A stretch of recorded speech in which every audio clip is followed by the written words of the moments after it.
what the traditional architecture education gets wrong is they stay in that conceptual world. Whereas a great architecture education gives you that underpinning of, this is how you design space. This is how you approach a project.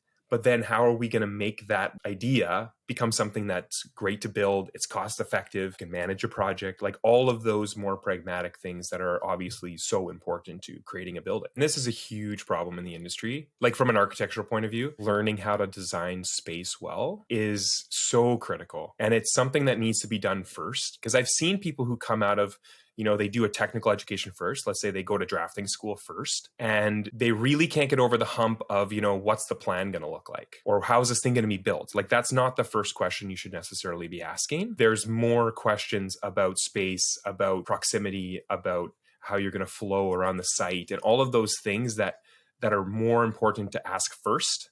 And then you move into the practical, right? So that there has to be this kind of like those two working together. And I think